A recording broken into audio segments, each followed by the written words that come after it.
We continue in the 15th letter to know ourselves more profoundly, more deeply, which then will give us the capacity to know God.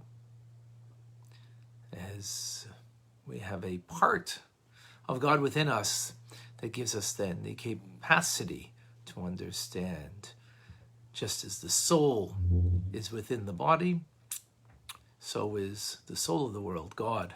He's not just merely the soul of the world, he's the existence of the entire world.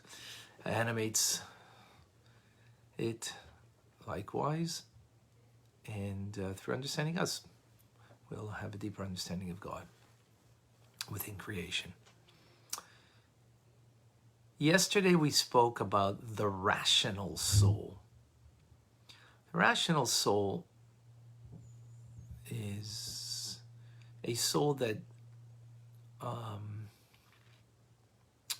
is led by rationality, understanding good is good, bad is bad, and for example, as every good parent wants to teach their children,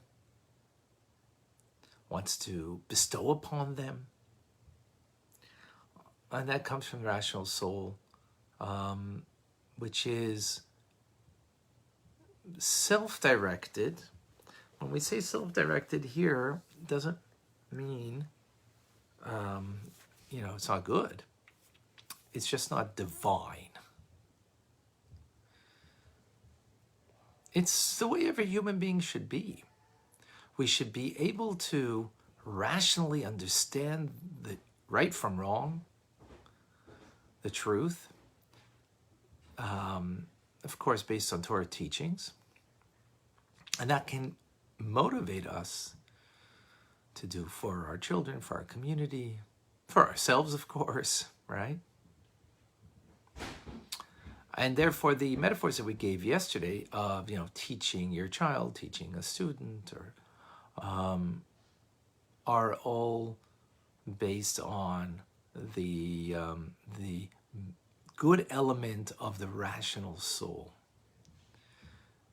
So it's good, but not divine. Today we're going to speak about the divine soul. The divine soul, that's a part of God, as we've mentioned, it's directed to God alone. It's not directed to do good so the community could be better, to do good so my child could grow up to be a healthy, good child and,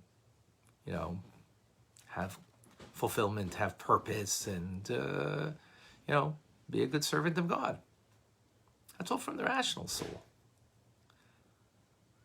And again, for the most part, we're going to be motivated by that and moved and operate with the rational soul.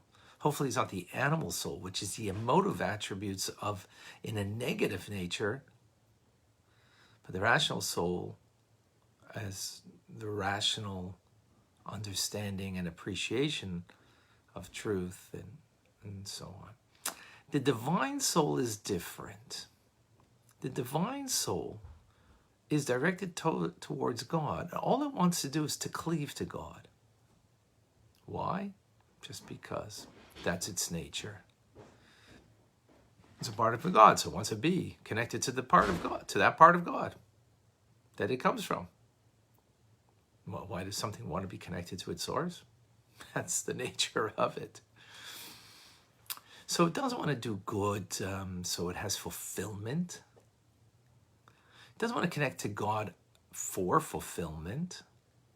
That's a rational soul. And that's why I say, we're going to be primarily motivated by a rational soul, not by our godly soul. That you purely want to do kindness to cleave to God. God is kind. He is chesed. So you want to be cleaving to his attributes. So therefore, you also do an act of kindness. Right? The right hand that we've spoken about. And you do an act of gvura. You want that the judgments of the Torah should be fulfilled. You know, if it means the wicked need to be judged according to Torah. Or judgment meaning here for yourself, that you will sanctify yourself with what that is permitted. An idea that we've spoken about in the past. For example, it's permitted to eat breakfast, a kosher breakfast for someone who's Jewish, of course. It's permitted. But if you push aside breakfast for 10 minutes in order not to give in to your base nature, in order to serve God through 10 minutes of withhold, which is what gvura is, that's part of the divine soul, right? Out of a sense of awe. And that's what's motivating you. Again, God-focused. Or you put a fence around the law for yourself because, you know, I don't know, you know that this thing you've succumbed to, chocolate, whatever. So you put a fence, you know, you don't buy it. Again, this is a way of example. Could you buy kosher chocolate? Of course you could. But now you're putting a fence because of the sense of fear of going beyond the boundary, right? Crossing into a place you shouldn't and do something wrong. That's, again, for the sake of God. Those are the first two main attributes. And then there is tiferes. Tiferes means beauty. Beauty here means to glorify God and His Torah, which would mean having a beautiful pair of tefillin or a really, you know, high standard level of mezuzah, by way of example. Why are you doing that? To get more brownie points? No, that's a reason for it. Just that this glorifies God by doing a mitzvah in a more glorious, beautified manner. That would be tiferes. You know, you meditate and think upon God's glory. And that brings you to glorify Him. How great He is. How thankful. Well, not thankful, actually. That's another. Then you have, so that's chesed, gvura, tiferes, torso. Then you have the right leg, netzach, which is to prevail, triumphant, endure. That anything that is restraining you from the service of God and cleaving to God, connecting to God, you overcome it. You overcome it. Anything that's a restraint. Whatever it is. And again, the point over here, from the rational soul, the point was if there's something was an obstacle for you to teach your child, to teach your student. So the focus, and again, appropriately so, the focus is that I have to overcome my obstacles from within and those that are from without in order that I could teach. So it's a means to some end here. It is anything that's restraining me to connect to God. So it's about the connection to God. Direct. Because I want to cleave and I feel that there's something restraining me from being able to do that. As opposed to something's restraining and holding me back from giving to my child.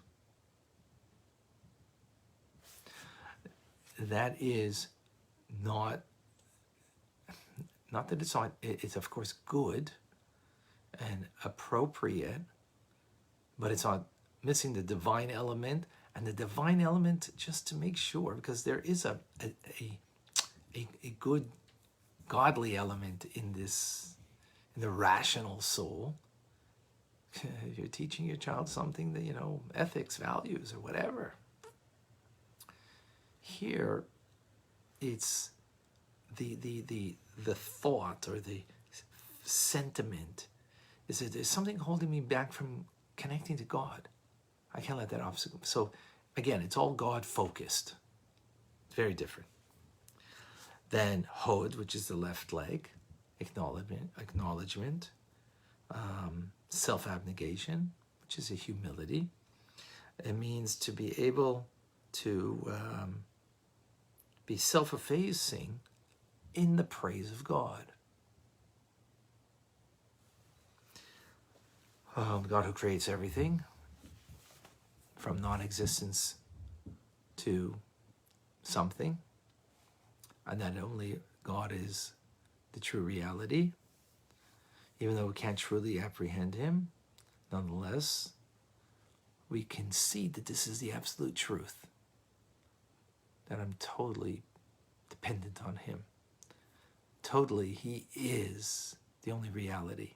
I acknowledge that, even though I don't truly understand it, because we do feel our existence, so we don't truly understand it, but yet we acknowledge that this is the truth. That's humility. That's hod. And then we have, in that hod is also an expression of gratitude for all the favors that God has bestowed upon us, and that we shouldn't be ungrateful, and offering thanks and praiseworthy towards God.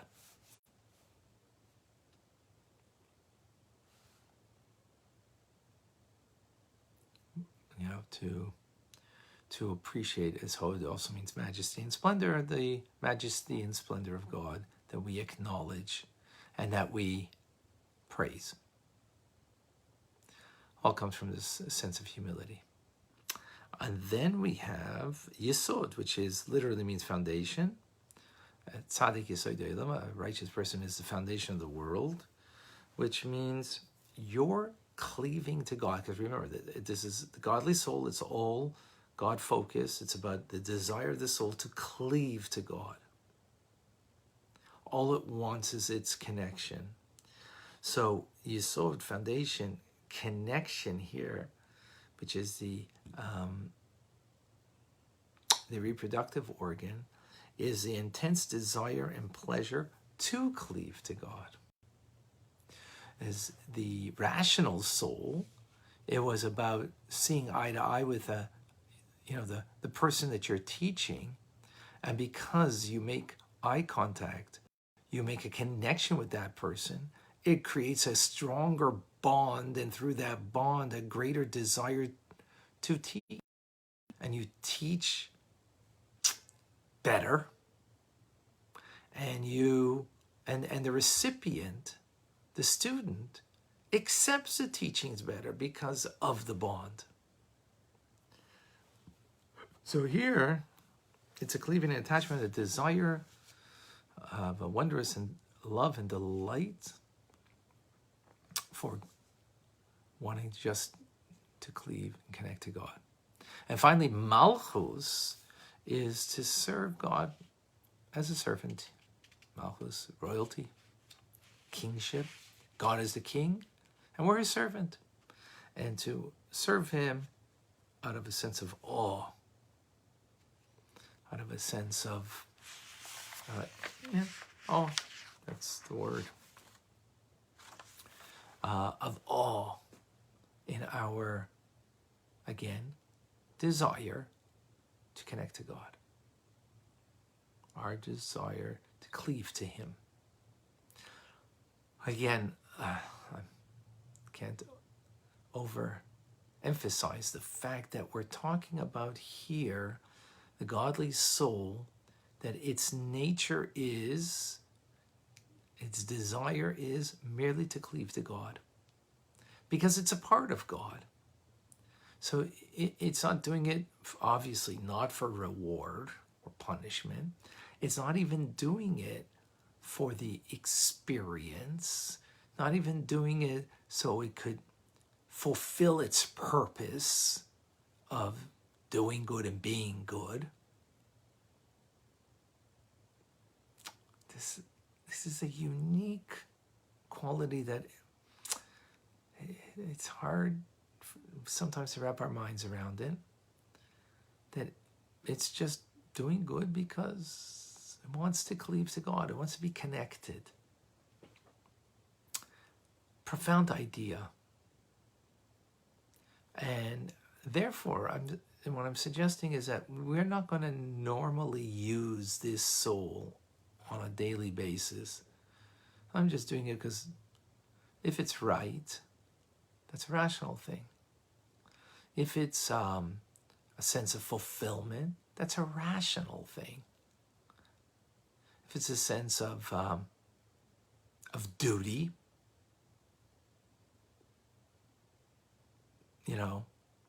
then it's a rational thing. None of those things are bad. They're all good. Don't get me wrong. It's just not the divine soul's expression. The divine soul, again, is seeking merely its connection to its source. It feels so bound up with its source. When it's in a body, of course, the body has its own agenda, so of course creates the issues and the problems. But this is its desire. This is what it wants. Completely God-directed. Halavai, so be it, that we use our rational soul to be doing what's right from wrong, to be truly fulfilled in what God has brought us into this world to fulfill. We need to be aware of the godly soul and to think at least about its unique nature and its desire. But are we motivated by the rational soul or by the godly soul? That's going to be in Tanya therapy. That's not here. That's not here. We can't, it's hard to tell. And I would suggest for the most part it will be the rational soul. Because the human condition is such that everything is consequential. Cause and effect. It's not essential. It's not core. And I don't say that just to you, even for myself. It takes a lot of real deep, profound divine service of being able to come and to live by this consciousness. Is it a part of us? Yes. That doesn't mean we're consciously aware and living this. How many, just to prove the point, how many of us, when we act kindly, we're doing it in order to cleave to God, rather than, either makes me feel good, or I know it's the right thing to do. Yeah, wonderful. And we shouldn't feel guilty about this. The only thing is that we should know that there's more. And we're constantly striving. I hope that was clear, because that was, it's a powerful idea. Mustafa, Gracia, Effie, Batya, and John. Eduardo from Brazil, Julie, Arya from Miami, Erica from Norway. I don't see any questions, unless I missed something. Stephanie from Illinois, Edward from Shawn Beach, Florida, Alan from LA. I think we got everybody. All right, folks, I hope there was clarity there. Again, important teachings for us and for the world. So please share.